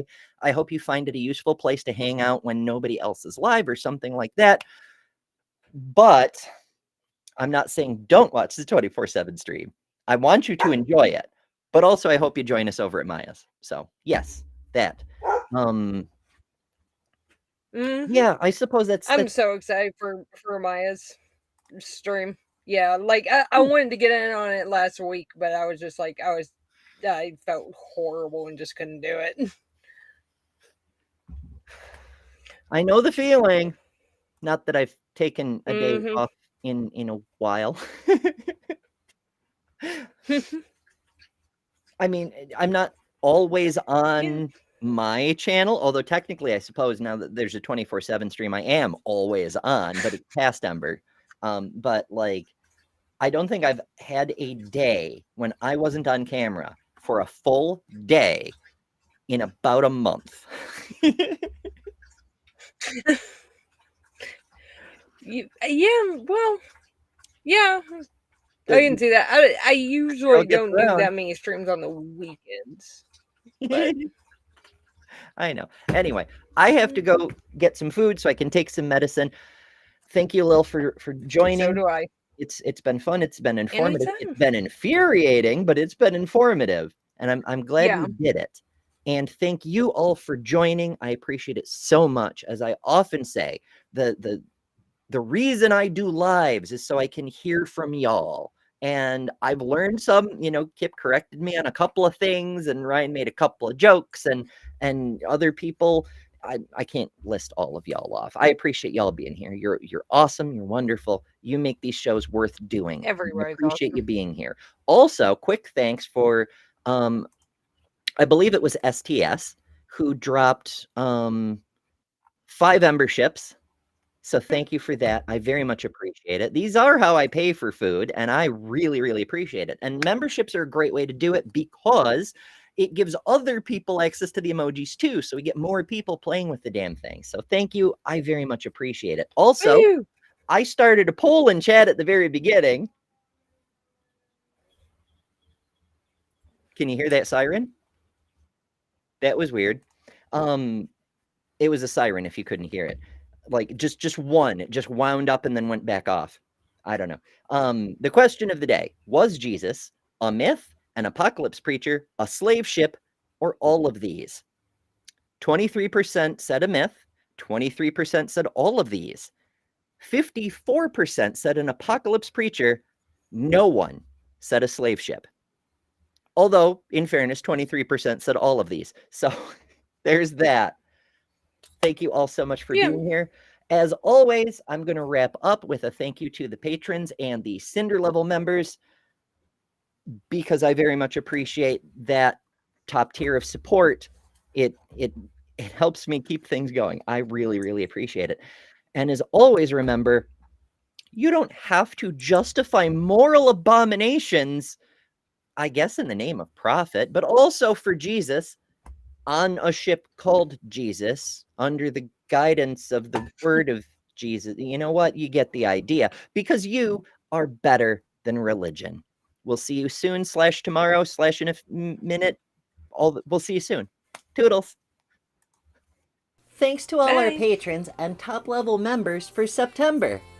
Miranda, Karen Butcher, Jessica the Trans Metal Alchemist, Robin Webster, Maya Adkison, Jimmy Tux, Ian Chen, Malaysia, The Barely Bearable Atheist, Eric Wander, Jason Jacoby, Godless Engineer, Jester, Lil of All Trades, Deviant Outcast, and Kelly King, the Detroit Atheist Queen. And you can add your name here next month by signing up at patreon.com/betterthanember, or by joining Emberships here on YouTube at the Cinder level, which also includes all the custom emojis, tons of member-exclusive content, member-only live streams, and a bunch of other stuff. I deeply appreciate all the supporters who keep this channel going. Thank you all so much. Because of you, we're building a wonderful community that I'm very proud of.